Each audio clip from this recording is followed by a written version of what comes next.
साधु में किया एक लड़की को प्रेग्नेंट। एक कहानी।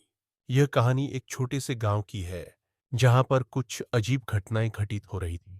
गांव के लोग जीवन के संघर्षों से जूझ रहे थे और कुछ लोग उस संघर्ष से बचने के लिए खुद को धार्मिक और आध्यात्मिक रूप से जुड़ा हुआ मानते थे। इस गांव में एक साधु बाबा रहते थे जिनकी प्रसिद्धि दूर दूर तक फैली हुई थी। उनकी कथाएं और उपदेश लोगों के जीवन में नई रोशनी लाते थे और लोग उन्हें बहुत श्रद्धा और विश्वास से पूजते थे। उन साधु बाबा का नाम था बाबा रामनाथ। वह दिन में अपना वक्त ध्यान, पूजा और उपदेश में बिताते थे और रात में अपने कुटिया में अकेले रहते थे। उनकी कुटिया गांव के एकांत में थी, जहां आने जाने का रास्ता बहुत कठिन था। बाबा के बारे में अजीब अजीब कहानियां भी थी। कुछ लोग कहते थे कि वह भगवान के सीधे दूत हैं, तो कुछ लोग उन पर चुपके से कुछ और भी आरोप लगाते थे। गांव में एक लड़की थी जिसका नाम पूजा था। पूजा एक सामान्य लड़की थी जो बहुत ही धार्मिक और नेक दिल थी।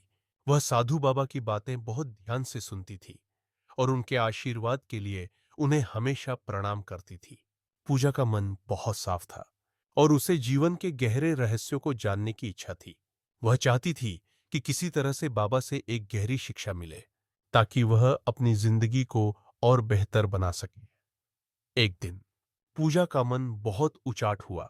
वह सोचने लगी कि अगर मैं बाबा से अकेले मिल सकूं और उनसे कुछ सीखने को मिल सके तो मेरी जिंदगी और भी बेहतर हो जाएगी। उसने फैसला किया कि वह बाबा के पास अकेले जाएगी और उनसे अपने सवालों के बारे में पूछेगी। पूजा की यह यात्रा बहुत ही महत्वपूर्ण थी क्योंकि वह यह सोचने लगी थी कि बाबा के पास कुछ विशेष शक्ति है जो उसे जीवन के उद्देश्य को समझाने में मदद कर सकती है। वह रात को बाबा की कुटिया के पास पहुंची। बाबा ने उसे देखा और कहा, बेटी, तुम यहां क्यों आई हो? पूजा बोली, बाबा, मुझे जीवन के बारे में कुछ गहरे सवालों का उत्तर चाहिए। मुझे आपके आशीर्वाद और ज्ञान की आवश्यकता है। बाबा ने पूजा को अंदर बुलाया और उससे बातें करनी शुरू की। उस रात दोनों के बीच गहरी बातें हुई। बाबा ने पूजा को जीवन के अर्थ, प्रेम और साधना के बारे में समझाया। पूजा का मन हल्का और शांति से भर गया। लेकिन इस मुलाकात के दौरान एक अजीब सी घटना घटित हुई। बाबा ने पूजा को यह महसूस कराया कि वह उसे अपनी विशेष शक्तियों का आशीर्वाद देने के लिए तैयार है, लेकिन इसके बदले में पूजा को अपनी आत्मा की गहराई में उतरने की आवश्यकता होगी। पूजा ने यह सब कुछ सुना और पूरी तरह से बाबा के उपदेशों पर विश्वास करना शुरू कर दिया।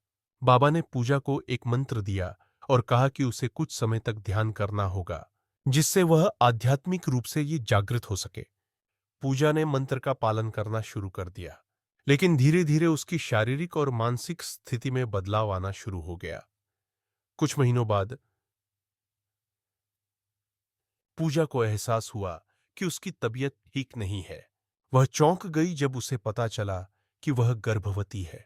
उसने सबसे पहले यह सोचा कि कहीं उसका यह हाल बाबा के साथ की हुई मुलाकात का परिणाम तो नहीं था। वह बाबा के पास वापस गई और उनसे इस स्थिति के बारे में पूछा। बाबा ने कोई जवाब नहीं दिया, बल्कि उसे और अधिक ध्यान और साधना करने की सलाह दी। पूजा की हालत बिगड़ने लगी और उसके मन में असमंजस बढ़ता गया। वह अब यह सोचने लगी कि क्या बाबा ने जानबूझकर ऐसा किया है या फिर यह उसकी अपनी कमजोरी थी कि वह उसकी शक्तियों को सही तरीके से समझ नहीं पाई। गांव में यह खबर फैल गई कि पूजा गर्भवती हो गई है और लोग इस घटना को लेकर तरह तरह की बातें करने लगे। कुछ लोग कहते थे कि पूजा को बाबा ने चुना है, जबकि कुछ लोग उसे बहकाया हुआ मानते थे। पूजा की स्थिति दिन ब दिन खराब होती गई और अब उसे समझ में आ गया था कि इस घटना ने उसके जीवन को पूरी तरह से बदल दिया है। उसने महसूस किया कि जब किसी व्यक्ति को अपनी शक्ति और स्थिति का सही तरीके से प्रयोग नहीं करना आता, तो ऐसी घटनाएं घट सकती हैं जो न केवल उसके बल्कि दूसरों के जीवन को भी प्रभावित करती है। यह घटना गांव में एक सबक बन गई। पूजा ने समय के साथ समझा कि जीवन में सच्ची शक्ति बाहरी प्रभाव से नहीं, बल्कि भीतर से आती है। उसने साधना और ध्यान को जारी रखा, लेकिन अब वह बाबा के प्रभाव से बाहर निकल चुकी थी और अपने जीवन की दिशा खुद तय करने लगी थी। यह कहानी हमें यह सिखाती है कि किसी भी आध्यात्मिक मार्ग पर चलते हुए आत्मविश्वास और सही दिशा का होना बहुत महत्वपूर्ण है। यह घटना पूजा के जीवन का एक मोड़ बन गई, जिसने उसे अपने अस्तित्व को समझने का मौका दिया।